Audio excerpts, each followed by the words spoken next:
एक व्यक्ति अपने जीवन से बहुत परेशान था।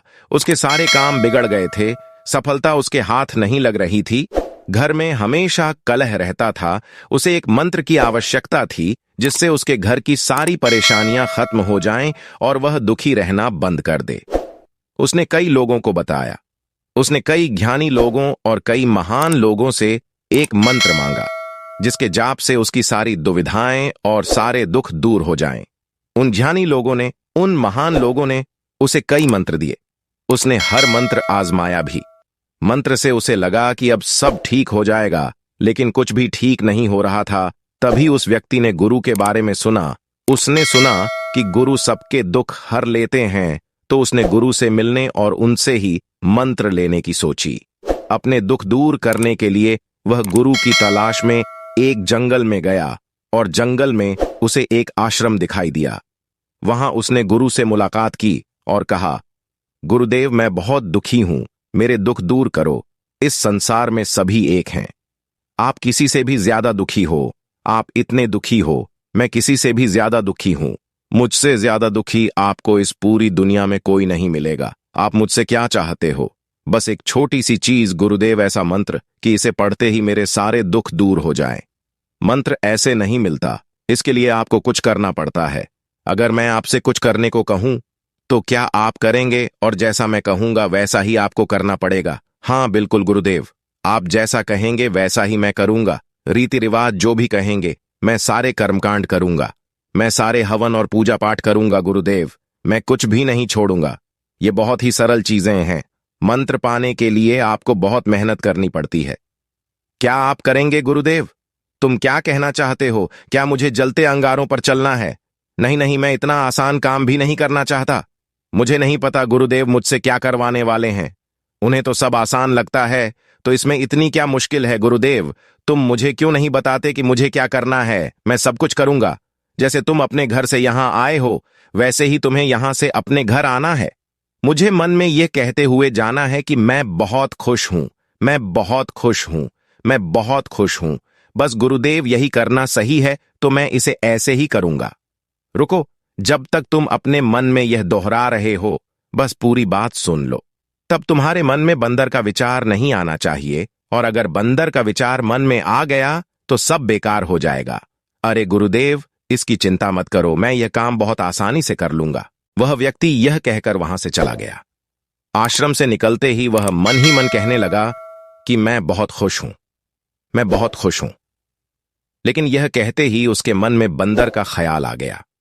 जब भी वह कहता कि मैं खुश हूं, तो उसे बंदर की याद आ जाती और अधिक बलपूर्वक वह कहता कि मैं खुश हूं। लेकिन बंदर का ख्याल उसके मन में अभी भी गहरा होता जा रहा था। ये कहते हुए वह रास्ते पर जा रहा था कि रास्ते में उसे बंदर दिखाई देने लगे। वह जहां भी सिर घुमाता उसे बंदर ही बंदर दिखाई देते। उसने सोचा कि आते समय तो ये बंदर कहीं दिखाई नहीं दिए, फिर अब क्यों दिखाई दे रहे हैं? वह मन ही मन यही बोलता रहा कि मैं खुश हूं, मैं खुश हूं, मैं खुश हूं। वह घर पहुंचा और घर पहुंचकर अपनी पत्नी से बोला कि अरे बंदर, मुझे बहुत भूख लगी है, बंदर की सेवा कर दो। जैसे ही उसके मुंह से बंदर शब्द निकला, उसका मुंह खुला का खुला रह गया और उसकी सारी मेहनत बेकार हो गई। उसने सोचा कि आज से पहले उसने बंदरों के बारे में कभी इतना नहीं सोचा था जितना अब सोच रहा है, और बंदर हर जगह दिखाई दे रहे हैं। वह सब कुछ छोड़कर वापस गुरु के आश्रम की ओर भागा। आश्रम पहुंचकर वह गुरु के चरणों में गिर पड़ा और बोला, गुरुदेव, क्या हुआ? मुझे कुछ समझ में नहीं आ रहा। बंदर हर जगह दिखाई दे रहे हैं। आपने कहा था कि बंदर का ख्याल भी आता है। ऐसा नहीं आना चाहिए था, लेकिन बंदर मेरी जीभ पर बैठा है। मैंने पहले कभी इतने बंदर नहीं देखे। आपने जो मंत्र दिया था वह भी खराब हो गया। मुझे मंत्र नहीं मिला।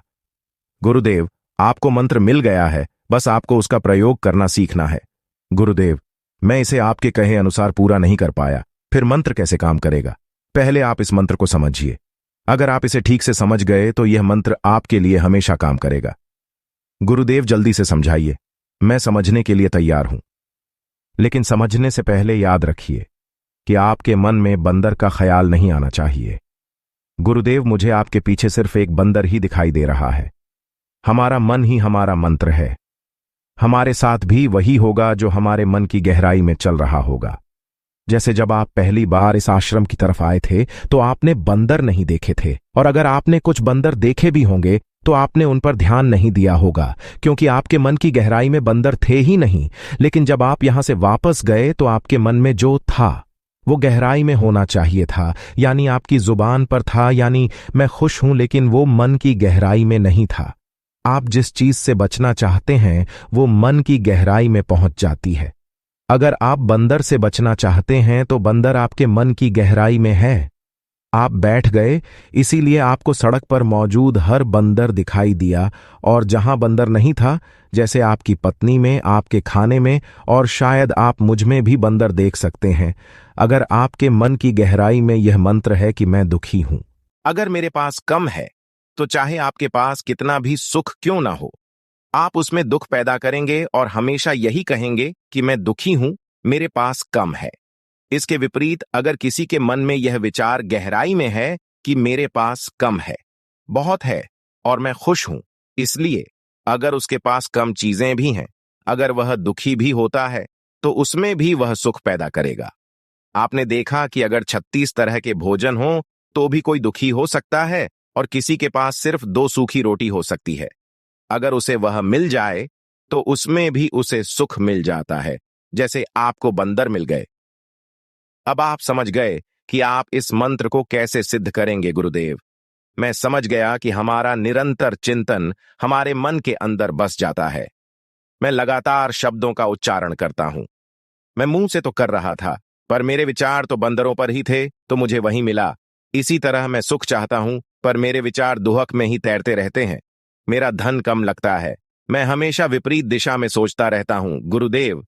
इसलिए यह मंत्र, मेरे लिए मन का मंत्र, विपरीत तरीके से काम करता है गुरुदेव। मैं जान गया हूं कि इसे उल्टा या सीधा करना हमारे हाथ में है। दरअसल हमारे मन के अंदर जो भी चलता है वह एक साधना की तरह है। इसी तरह अगर आप कोई भी साधना करते हैं तो आपको उसका फल जरूर मिलता है। इसी तरह अगर आपके मन में गलत विचार चल रहे हैं तो आपको उसका फल जरूर मिलेगा। इसी तरह अगर आप अच्छे विचार सोचते हैं और अच्छे विचार रखते हैं तो उनकी साधना अपने आप आपके मन में चलती रहेगी और आपको वही मिलेगा। उस व्यक्ति ने गुरु को धन्यवाद दिया और वहां से चला गया। इसी तरह हम अपने जीवन में भी अपना दुहक खुद ही बनाते हैं। हम यह नहीं सोचते कि हमारे पास क्या है, हम हमेशा सोचते हैं कि हमारे पास क्या नहीं है। जो हमारे पास नहीं है उसके लिए दुख की साधना अगर हम करते हैं तो वही मिलता है। अब आप सोचेंगे कि क्या हमें और की कामना नहीं करनी चाहिए? बेशक करनी चाहिए, लेकिन जो आपके पास वर्तमान में है उसे अनदेखा करके नहीं, क्योंकि जो कुछ भी अधिक है उसे आप भविष्य में पा सकते हैं, लेकिन अभी नहीं। जो नहीं है उसके लिए दुख अर्थहीन है, जो है उसके लिए सुख अर्थपूर्ण है।